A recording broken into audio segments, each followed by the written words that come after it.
Welcome to Brain Navat. We are rejoined by one of our favorite guests, Shaun Stanley from Bristol University, and we're going to be talking about the mind-body problem. Shaun is controversial as usual and thinks that there are no such things as minds. Shaun, would you like to start with a thought experiment? The Antipodians are a group of creatures, a civilization at the other end of the galaxy. They're very much like us. They've got two legs, they've got two arms, they have very complex societies and great cultures and so on. However, there is a difference in our history when compared with theirs. See, in our history, our science developed by thinking about physics, the physical world, chemical world, the biological world. And it's only really now that we're starting to develop our science of the mind and psychology. However, for the Antipodians, the development was almost the other way around. They began by developing their science from neurophysiology, from biochemistry, and so developed a very rigorous and deeply predictably successful theory of their nature as biological entities. And so an interesting thing about their society is that rather than talking about, as we would, mental states, belief states, pains, and so on, instead they refer directly to their neurological states. Rather than, for example, these creatures perhaps burning their hand on a stove and expressing, oh no, I'm in pain, they would rather just express, oh no, my C fibers have started to fire, rather than being amazed by the wondrous sight and these incredible illusions that magicians can create, for example. They'll rather say, this particular part of my neural network is excited at the moment. So they, rather unlike us, have a very intuitive grasp of just exactly what's going on in their heads. More importantly than that, however, they actually have no mentalistic language at all. They don't think of their C fibers as pain. They don't think of their neurological networks as the excitation of their mental states. They rather just think about it as states of their body, states of their physical brains. Now, sometime in the future, we can imagine a bunch of scientists and philosophers from Earth are sent to their planet. Obviously, we've invented this amazing technology to travel very fast in space. We arrive there, and it seems as if the scientists among us are very interested. They really want to know what exactly the Antipodians know about biochemistry, about physiology. They want to test out all their theories to see what they're getting right and what they're getting wrong. And they're all very excited. The philosophers, on the other hand, are a little bit more frustrated. See, philosophers come to ask this question, well, sure, they've got very apparently intelligent behavior, they have all these amazing cultures, but they don't seem to have any language for their mental states. So they go up to one of the Antipodians and says, right, what do you say when you touch a fire and you get hurt? You get into pain, right? I said, no, my C fibers start firing. And they go through this process of trying to correlate what the philosophers understand as mental terminology with what the Antipodians understand as their physiological or neurological terminology. And frustratingly, the philosophers can't seem to get the Antipodians to admit that they have minds. Mental states, consciousness, what it feels like to be in pain seem to be absent from their vocabulary entirely. They just don't know what on earth the philosophers are talking about. So the question that I have to ask is, are the philosophers in this case correct? Are the Antipodians somehow benighted, not really recognizing that C fibers are in fact pains, or that neurological excitations are in fact beliefs and desires that motivate their actions? Are the philosophers right, or are they actually wrong? And they've held on to an outdated language, an outdated mentalistic language. And the answer that I give to this question is that in this case, perhaps the philosophers are wrong. There aren't any mental states, any sense of consciousness. There are just the physical states of the physical beings. So I'm very sympathetic to this view, and I like the idea that there might not be mind. And there's a version of the Antipodian thought experiment which you've given, which is quite plausible. So the version of it is where the Antipodians and the humans share the same physiology. So there's the same neural states in both cases, but the humans label them as mental states, and the Antipodians label them as physiological states. Now you've got this debate, right? So who's right? And it seems like it's a toss of the coin. And perhaps you might provide some suggestive reasons for why the Antipodeans are right. Their language is more precise, it's more scientific, etc. But now let's imagine a second version of this thought experiment. So the second version is the Antipodeans and the humans have different physiologies. So in humans, when you place your hand on a burning stove, you experience pain, which is instantiated by C fibers firing. But by the way, C fibers are not real. It's just a term that philosophers use to abbreviate whatever neural states they are that fire.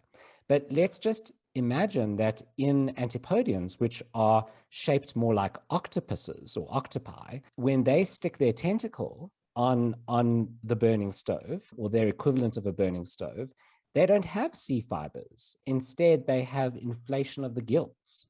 So their gills inflate and they feel pain. Now, it seems like if we ask the Antipodeans what is going on when you put your hand on that stove or your tentacle on that stove, and they say, well, my gills inflate. And we say, well, actually, when we put our hands on stoves, we have C fibers firing, but we feel pain, and you're also feeling pain. But if you never mention the pain, if you only ever mention the neurological states, you're ignoring the fact that there is something in common between us. And we don't know that at all if the only thing we mention are the physiological states. So this is a problem which philosophers call the problem of variable realization. It seems like pain can be instantiated in distinct physiological states, even though it's the very same pain. So that's a good point, and it's related to what philosophers called in the past the identity theory or type-type identity theory. And this is a reductive view. A reductive view is a view in which we have one phenomenon explained in terms of another phenomenon. So for example, you might think of the reduction of heat, the phenomenon of heat, to mean molecular or mean kinetic energy of molecules. So in the one case, we, instead of saying, well, the fire is very hot, we rather say there's a lot of excitation of the molecules around the area of the fire. That's just what heat is. So there's an identity relation. And in the past, a lot of philosophers thought that there might be this kind of identity relation between what you and I might call the pain state when we put our hand on the stove and C fibers firing or whatever neurological state is going on. And so, yeah, there is a problem when we come to think about different kinds of creatures, for example, the Antipodeans, but we don't even have to be that extreme. We can think of dogs or cats. Anybody with pets knows that sometimes pets can feel pain. They make a loud noise and it looks like they're in pain, but their physiology is unlike our own. And so there seems to be a problem for anybody who wants to say that our mental states are going to be identical to particular types of physiological states. But that isn't what I'm saying. What I'm saying rather is that it's not that there's an identity relation between, on the one hand, mental states or whatever particular mental state and physiological states on the other hand. Rather, I'm saying the thing that you thought of as the mental state, in this case, the pain state, isn't real. That isn't there. And so for me, this problem doesn't quite arise. I mean, there surely are other problems, but that isn't one of them. That's going to be a problem for an identity theory. And so for an eliminative materialist, the position that I'm defending at least a little bit here, that problem doesn't quite arise. I think it's important to try to ask, when we talk about reduction, what exactly we're talking about, what is being reduced to what?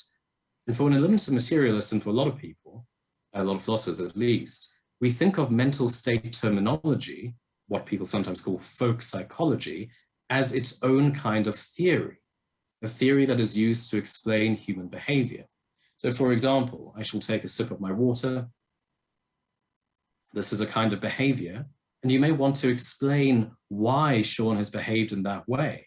And one of the ways of explaining that is to invoke the folk psychological terms, such as that I desired to quench my thirst. I believed that taking a sip of water would quench my thirst. There were no countervailing factors in place, and that's why I behaved as I did.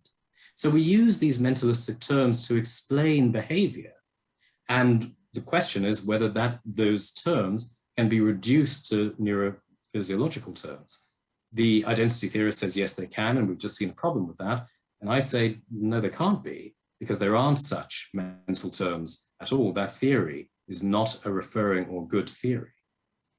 So I appreciate the response, and I agree that the variable realization problem is usually a problem posited against identity theorists. So people who believe that you can reduce types of mental states to types of physical states. The type of mental state called pain is reducible to the type of physical state called C fibers firing. And so when you find pain in different types of creatures, some with C fibers and some without, then it seems like there's a problem. But again, there's an issue here, because the thought experiment rests on an intuition. It's trying to push you towards the intuition that the Antipodeans are not missing anything in their description of the world. But this variable realization problem suggests that they are. You could accuse me of begging the question here, right? So you could accuse me of saying, well, I'm saying there aren't mental states, and so you can't reference mental states in the discussion of what it is they're missing.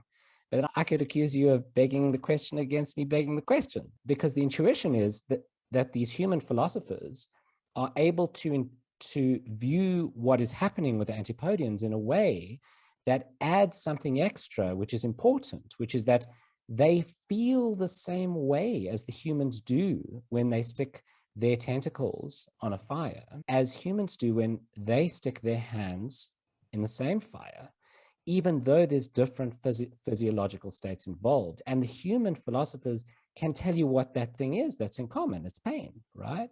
Whereas the Antipodeans can't.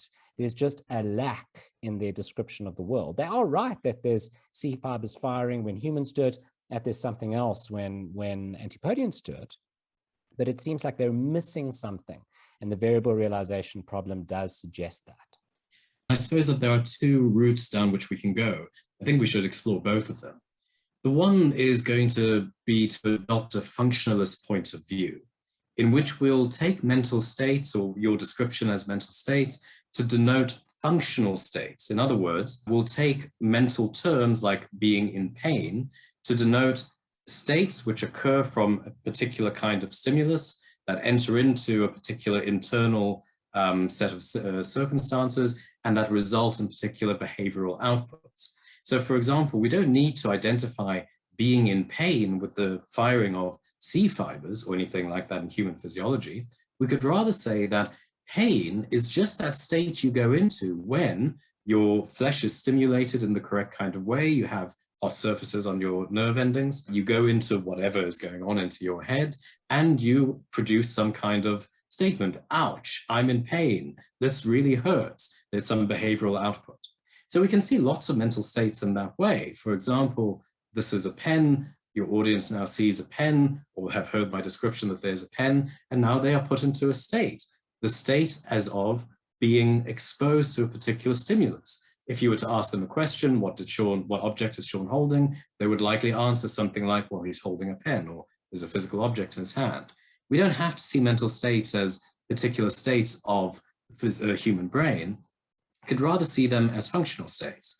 And so from this perspective, when the Antipodeans try to respond to you, they'll say, no, I put my tentacle over the fire, I recoiled really quickly, there was a lot of molecular energy going on, I put my state into a particular way. They have their own language equivalent of ouch, this hurts, I wanted to stop, etc. So in this sense, they might be functionally indistinguishable. So that's the one kind of response. The other is to talk about that dreaded topic known as qualia, or the subjective internal feelings that one has when we go into certain mental states. So I'm going to be a skeptic about qualia. I don't think that there are subjective, internal, raw feels of states. I don't think that pain in this deep sense that's not capturable by a functional description feels like anything. There's a particular reason for that, but I think I've said enough for the moment to let you respond at least to the functionalist point. I haven't heard functionalism used in quite that way to support eliminativism. That's a very good response. So imagine this case. I create a robot, which I cover in latex and looks very, very human looking, and I program it to behave like a human being would. So when it puts its hand by a fire, it recoils, it screams ouch, but we know that it doesn't have any capacity at all to feel pain. It has no internal mental states. It's not programmed in that manner. It just behaves in exactly the same way that a human being would behave. Now, it seems to me that when we're comparing this robot to a human being, there is some difference. There is something that separates these two beings from each other, even if they function in identical manners. But it seems that if you want to say, well, human beings don't have mental states, you want to say, well, there is no distinction at all. So, I mean, the first comment is I'm not sure that human skin is like silicone. So I'm not too sure which people you're interacting with. But let's just say it's been a very long lockdown, and there's only so many outputs one has during this difficult time. But I spent no expense on the sex bot, Shaun. No expense. Human skin one is in the mail. I'm sad because Jason doesn't have posters. I think there's a book that Jason wrote which involved a robotic entity, a person-like entity. It's called Dinner with Flexi. It's about an android sex bot who isn't a good example of what Mark's talking about, because she has very deep resentment towards all of her human joes, and she services 23 a day on the half hour, and she doesn't have a good time of it. But Mark's example is an android sex bot who doesn't feel anything at all, and yet is functionally equivalent to a human prostitute. And it seems on your account you can't distinguish the two. So I mentioned the robot because I always find science fiction depictions of robots to be very interesting. The intuition that I think many people do have is to say that there is something that the robot is lacking, is missing. And that's always why we ask these questions. Are machines really capable of thinking? Do they really feel something? There was that film Ex Machina, in which that was one of the central questions, whether this robot was conscious in the appropriate ways. But I always think about it from the opposite point of view.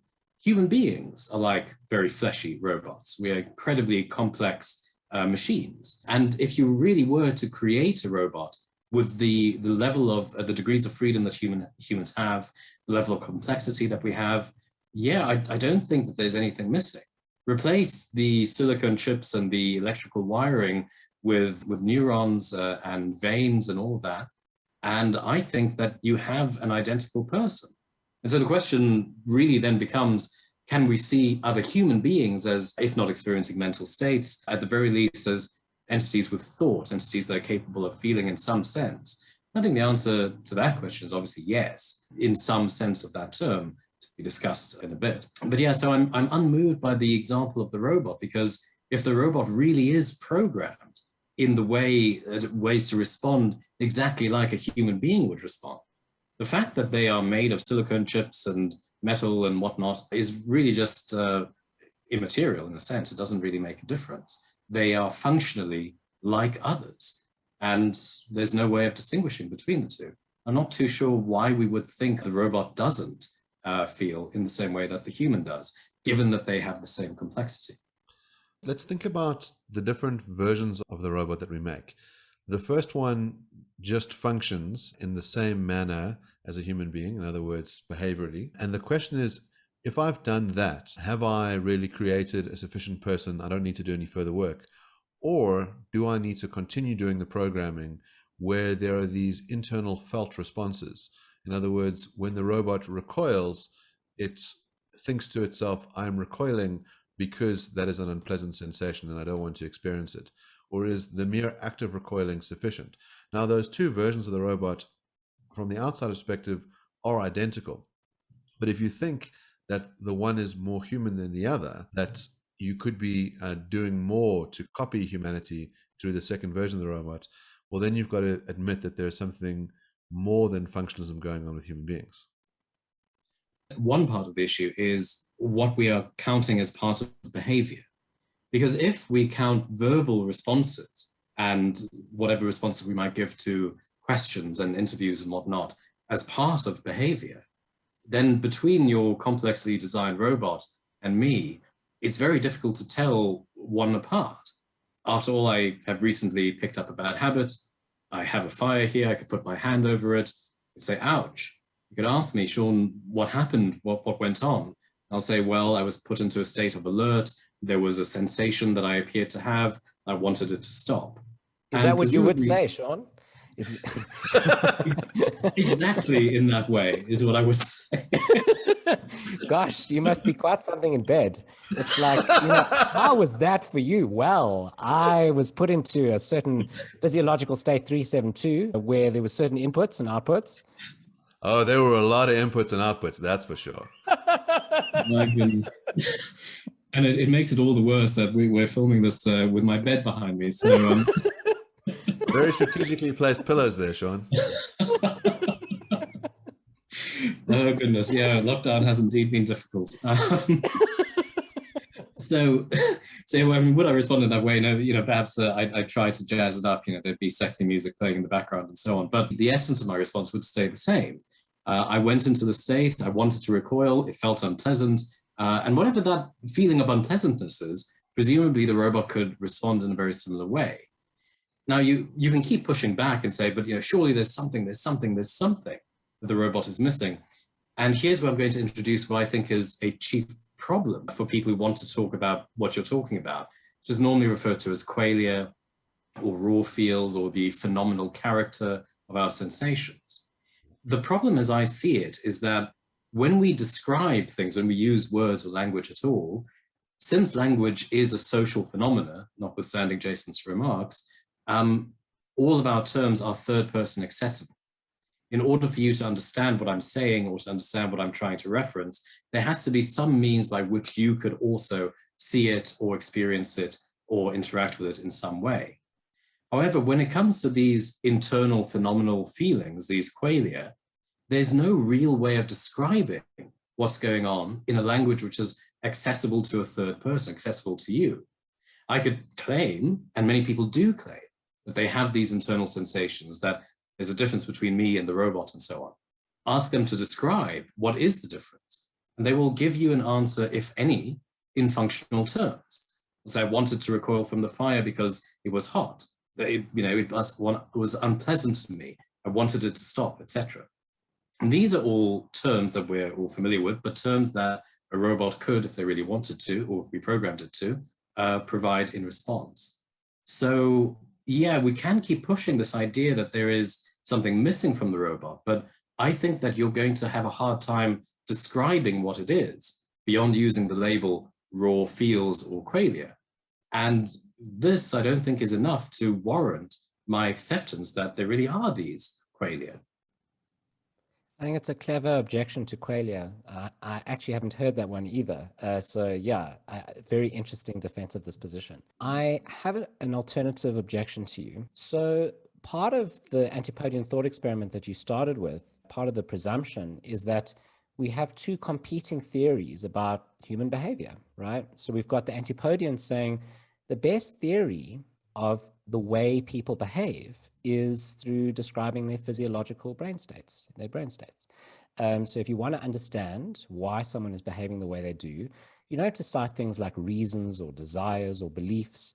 All you need to do is talk about their brain states. If you have a total understanding of their brain, you have a very good understanding of what they're doing and what they will do and why they're doing what they're doing. Whereas the human philosophers who arrive, they have a very different theory about what's going on in the world when people behave. So they think that people's behavior is caused by certain mental states.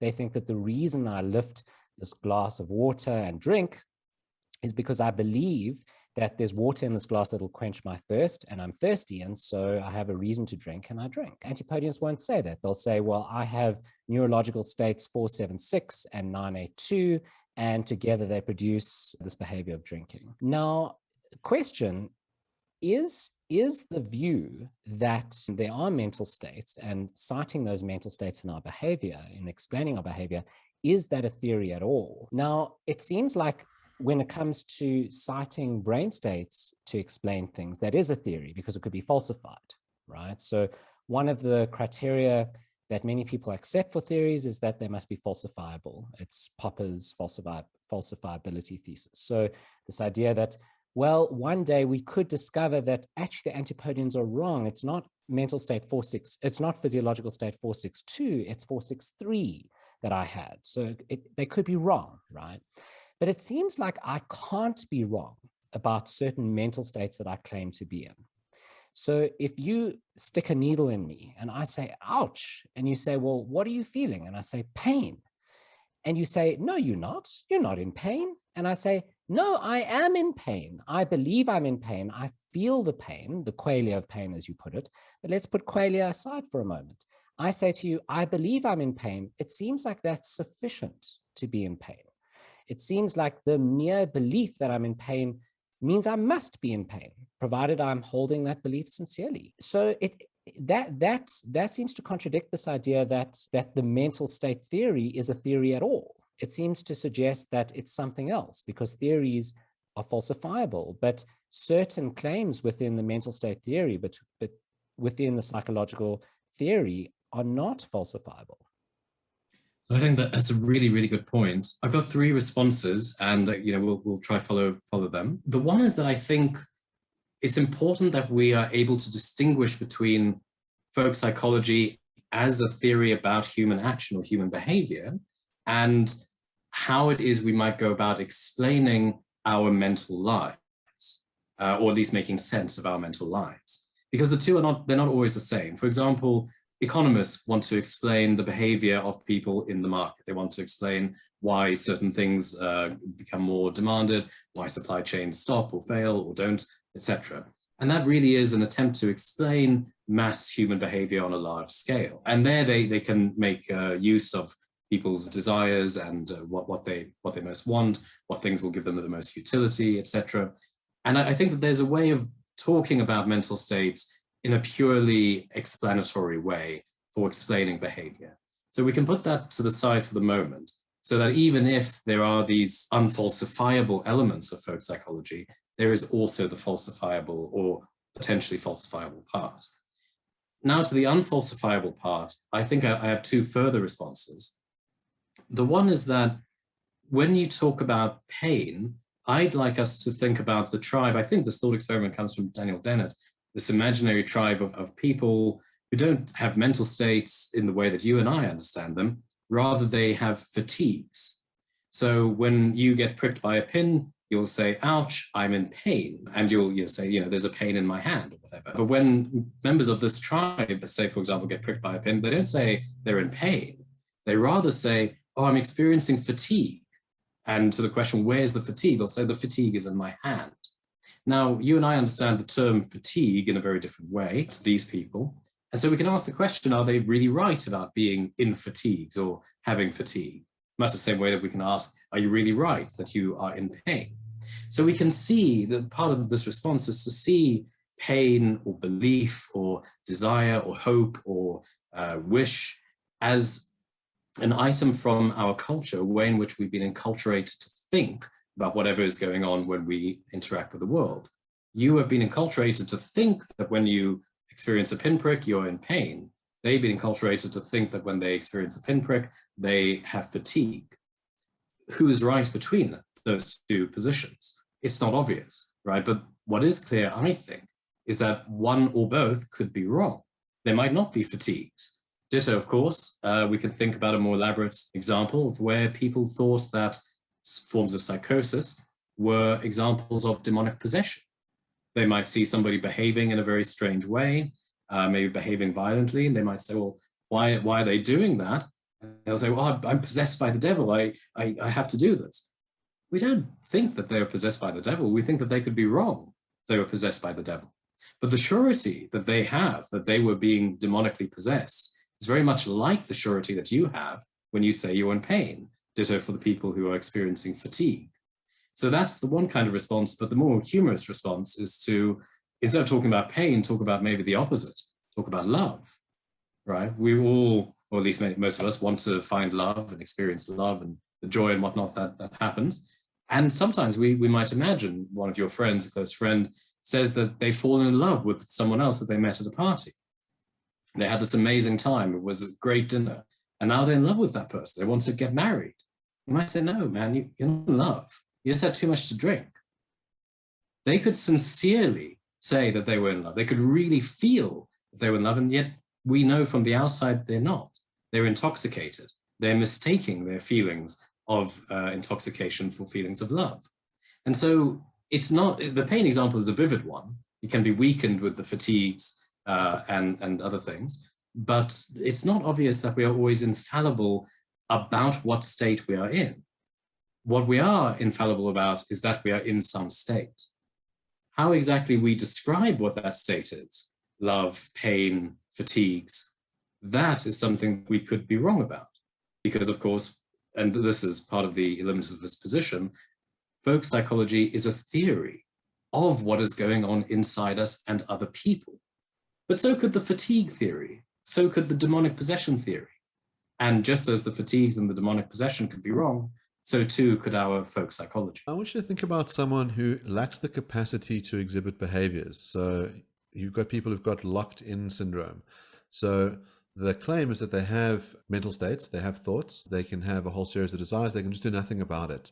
So they physically can't move. But how we find out that they actually have these mental states is that either at some later juncture they discover a way to communicate with us, or the locked-in state ceases, and they can sort of vividly describe what they were going through at the time. Now, if you have no theory that can account for this, it seems like you have to say this person and the coma patient sitting next to them, or the corpse sitting next to them, are identical. Neither of them display any behaviors. They must be functionally dead. And that seems to, again, misdescribe what's gone on, which is that they're conjuring up thoughts. They could be recalling songs. They could be composing poetry in their minds. They could be remembering things. A whole bunch of internal states that we ordinarily think of as being fundamental to being human beings, they have, but they can do nothing about it behaviorally. So I think that there are two things that we need to focus on here. The one is our discovery of their internal state and how we could get information for that, or evidence for that. And the other is what we should say about these people once we know that they have internal states but can't exhibit any kind of behavior. So in the first case, when there's just no way of telling, there's really no way of telling between a dead person, a comatose person, and this person with locked-in syndrome. If we are just not in a position to say anything, then we should say nothing about it.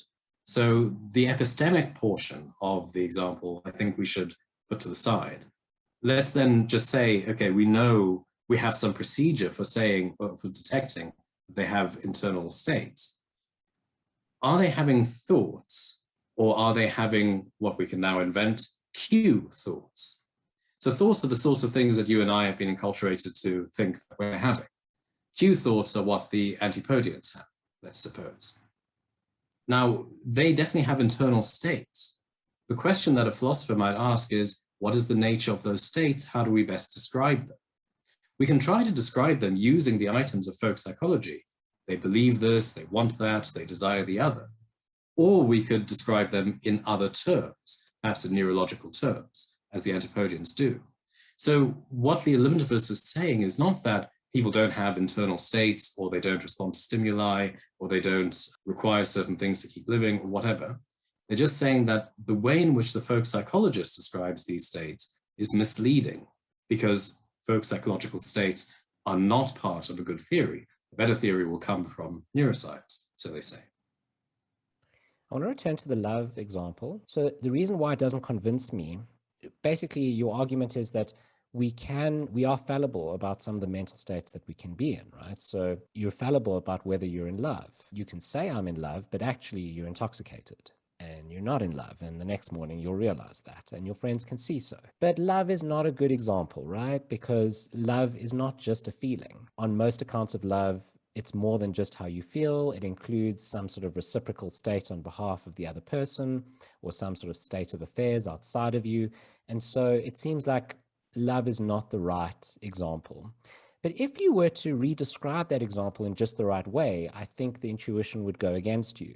So the intuition is that this person isn't in love. But suppose you redescribe the case as, well, when I look at her, my heart pitter-patters, and I feel butterflies in my stomach, and I have all these thoughts of taking her to bed, and I think about a future with her, and I think about marriage with her, and I think about children with her. I don't know what it is that straight people do, but the point is, it seems like if I were to say to you, no, you're wrong that you're having these feelings and these thoughts, well, then you'd say, well, no, I am having these feelings and thoughts.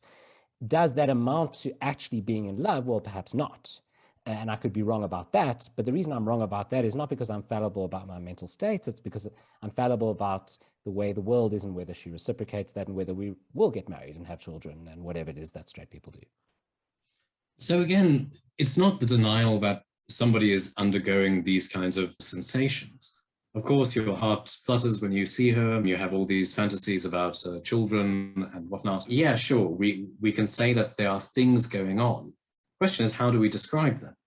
So here I'd like to introduce a notion called the theory-ladenness of language, or the theory-ladenness of observation. The idea that your objection trades on is that while there may be some theories out there, which we can be wrong about, there's a kind of immediacy to our mental feelings.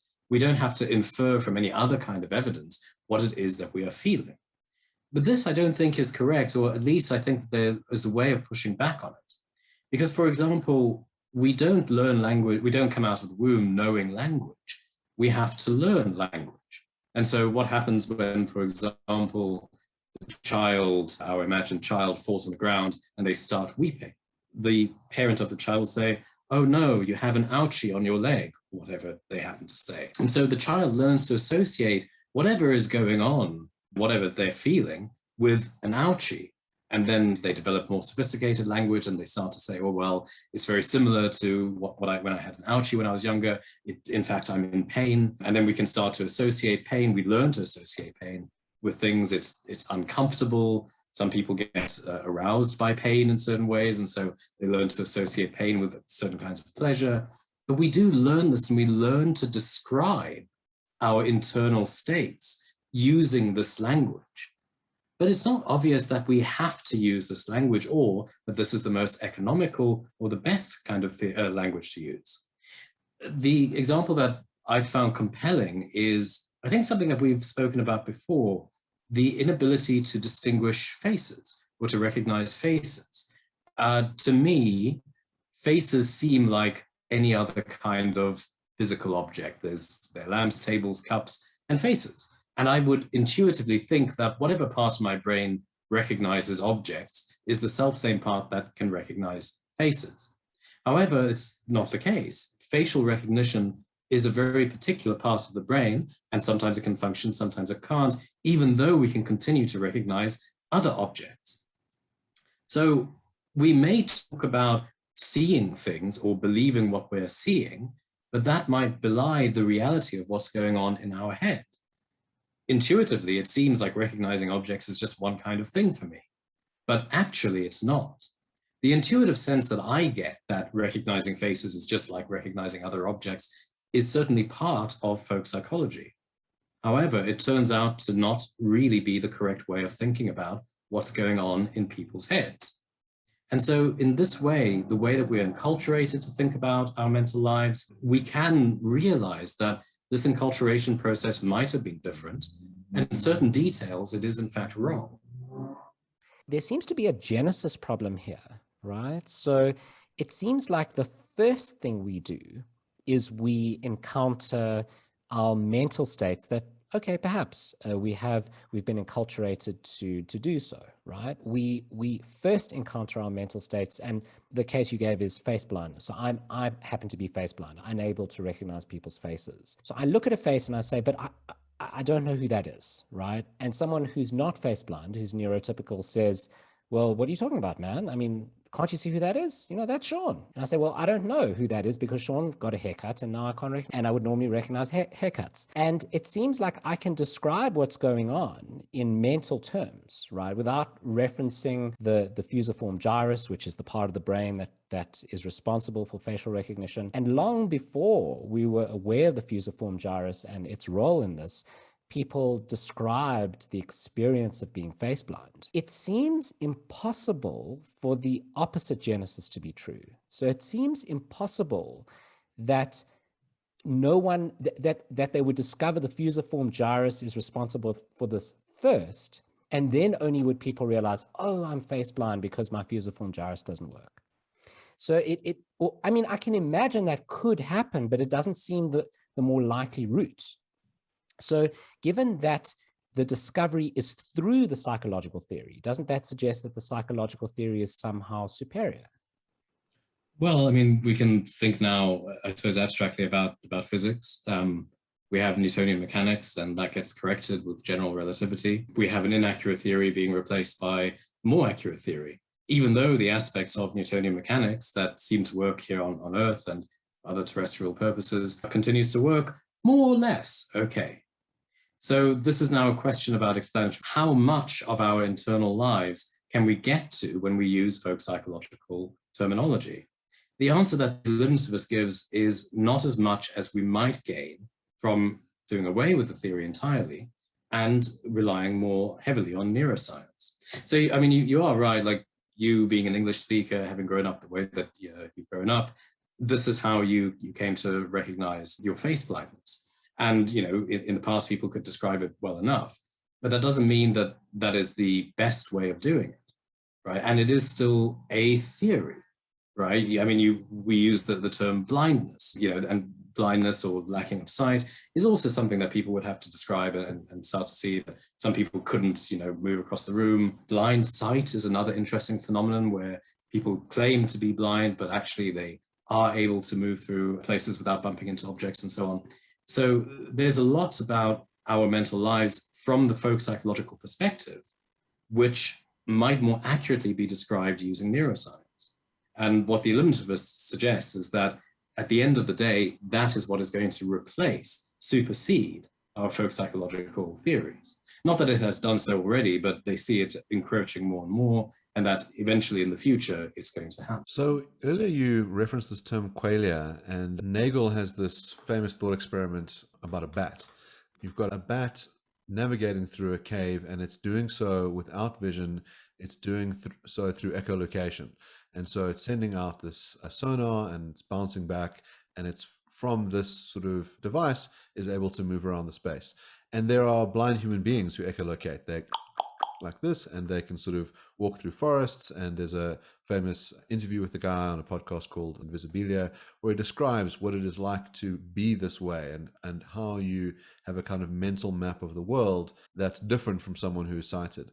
So the claim is that there is something particular that's internal to someone like this, and that there is a way to be that cannot fully be described. How do you deal with those sorts of claims of qualia? I suppose I have two responses, and this is now where the weakness of my eliminative materialism will come forward. When you say that what it is like to be these sorts of people is in a certain way indescribable, one of the responses I have is to suggest, well, if you can't talk about it, then how are we to know whether it's real? What warrants do we have to suggest that what's going on is as they fail to describe? It sounds a little bit like religious thinking. We can't prove that there's a God here. We don't have any evidence for it. There's no evidence possible, but we sure have faith that it's there. And in a way, when people talk about qualia, they can sound like this a little bit.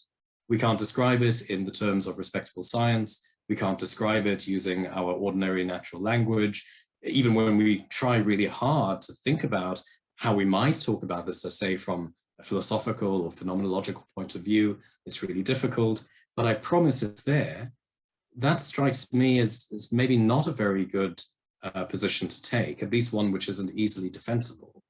And given that it's not easily defensible, given that people can't say what it is that we're allegedly missing, I wonder what cost there is to actually just denying that there is this deep phenomenological, or phenomenal rather, what it is likeness to be these people.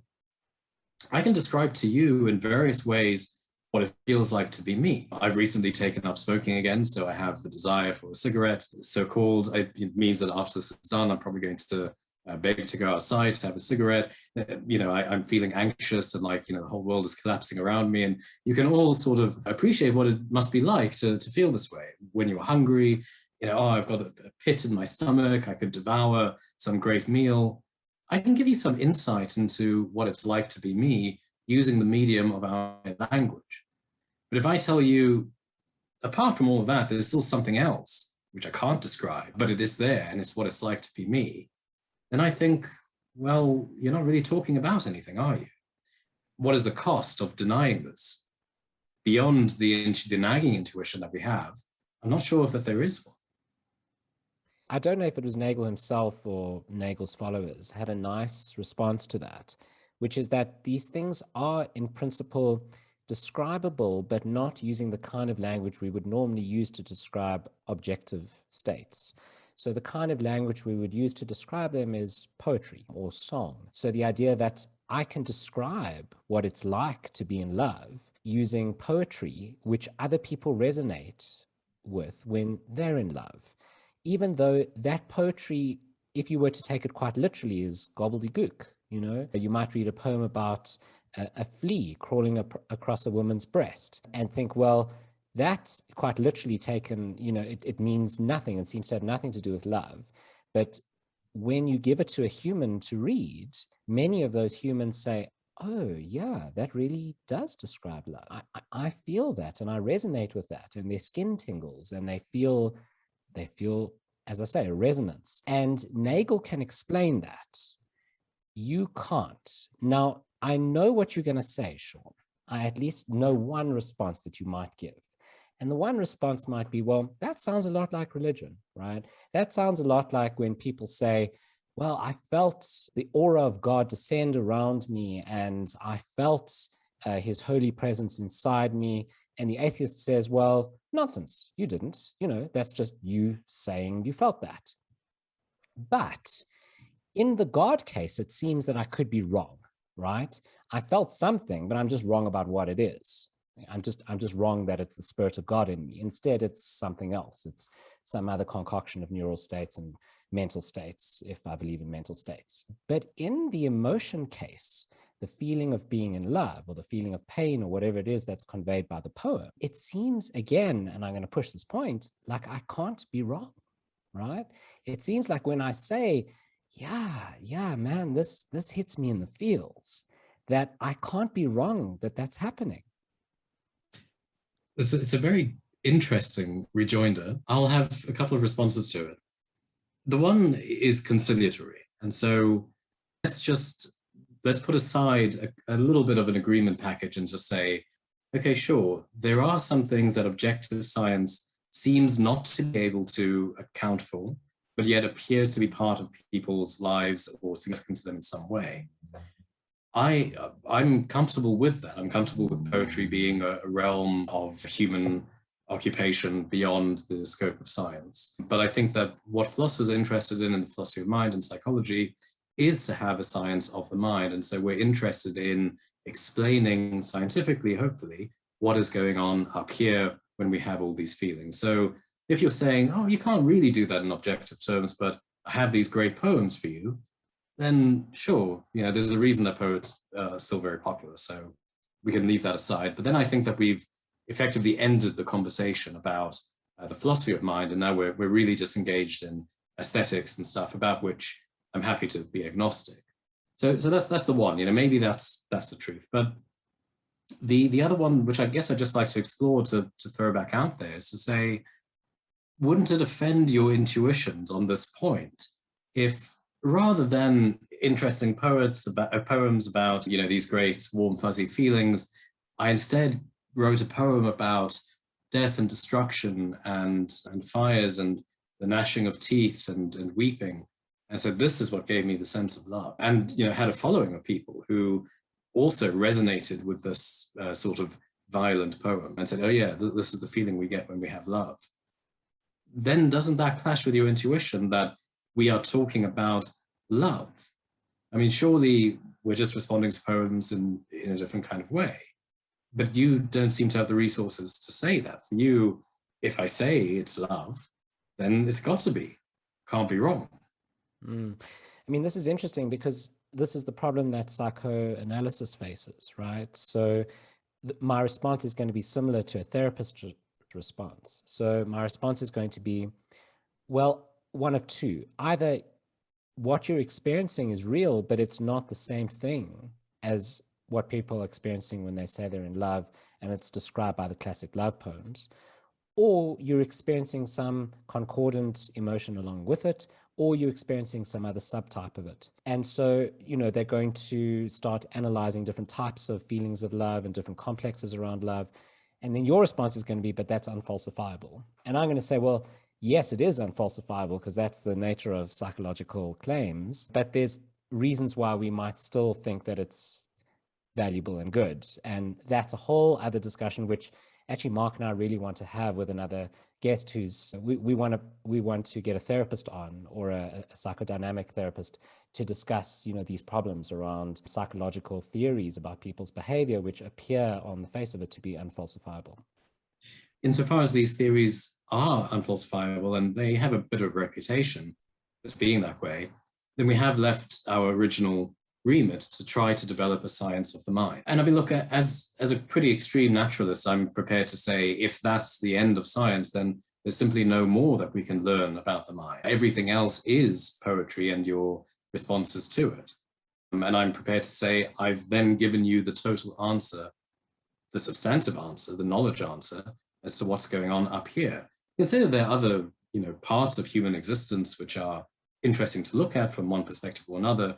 But for me as a naturalist, if it's not from the scientific perspective, then I don't think that we're really developing knowledge about it. I think interestingly, maybe by the analysis of poems or perhaps psychoanalysis as well, we might discover something about ourselves and how we respond to these sorts of things. I think you can engage in art, appreciation, and learn something about yourself in some nebulous kind of way. But I no longer think of that as really part of science. So yeah, I mean, if that is a dead end or part of a cul-de-sac, and I think we have to turn around, but I think that is where the discussion of qualia ultimately goes. It's perhaps much more an aspect of our culture, our mythos, who we are, and much less about our predictive capacities for explaining this particular animal and its features. But I think it's a cul-de-sac that we should both be happy with, right? Because earlier I was trying to make the claim that the theory of psychology is false, because psychology, at least some of the time, is unfalsifiable. And you were arguing against that claim. But here you're conceding it and saying, well, then it's not a scientific theory. And well, that's what I said in the first place, right? It's not a theory. And so it doesn't compete with the neurological theory of behavior. And so you could run both concordantly, right? So you could say they're actually explaining different things and they're both valuable. So there is part of a concession, and the concession leads me to a version of instrumentalism in a way that I see, as far as it goes scientifically, I see folk psychology as a sometimes useful tool of explaining and predicting relatively surface level behavior of human beings. Sometimes you can predict group behavior as well. Sometimes you can explain those sorts of things. But yeah, when you really look closely, I think it obviously has limitation. Even the example that we gave earlier of the drinking water, there is a clause in there, which is that all other things should be equal.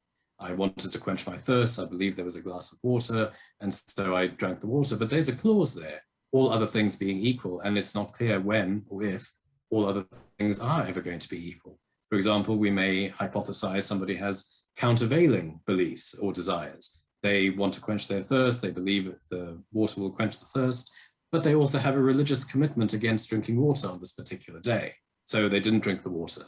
Or then once again, they've lost their religious belief because they had some experience, and so they did drink the water.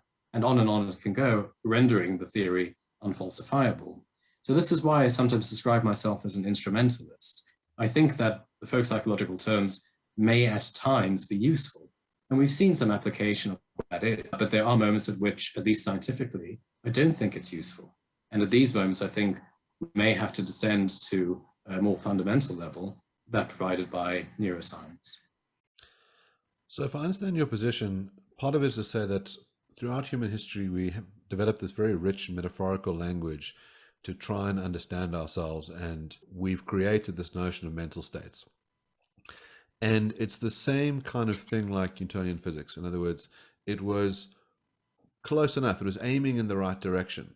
But now that we have advanced, now that we've discovered, more thorough way of describing what's going on, we could kick away the ladder of the metaphors, and we could say we no longer need to use this at all. We can just rely on the science, or we can retain it, but recognize that it is mere metaphor, that it is not aiming at truth, that it has some other kind of function, as you say, like an aesthetic function, like a poetic function, in the same way that you might think it's useful to keep Newtonian physics around for a certain purpose, just not for working out the way that fundamental particles work. Yeah, I think that's a nice way of putting it. When I was thinking about this topic, I was talking to one of my best friends, and he's been diagnosed with ADHD. And I was asking him, what does he think about the mind and mental states and stuff? What does he think about my eliminativism? And he found it actually very comforting, because prior to finding out his diagnosis, the only way that he and many others around him could explain his behavior would be to say, well, he just doesn't really feel like working. He doesn't want to work. He doesn't have the will to work. He's lazy. He's not doing what he should be doing. In fact, that's not the case. He didn't have those mental states, those folk psychological states. Rather, what was going on is that he has attention deficit, and that's caused by a certain brain chemistry, and he can supplement that brain chemistry using tablets and other kinds of therapies. So there's a way in which, yeah, it works for some purposes, but when it doesn't, we should do away with it and give way to other languages, more precise languages, which is not to say anything about its aesthetic qualities. I just have nothing to say about that myself because I'm not much of an artist. But yeah, I mean, if someone said this is really important to retain this language for poetic purposes, I'm not going to be the one to take that away from them. My concern is with science, and when it stops working for science, then I think it stops working.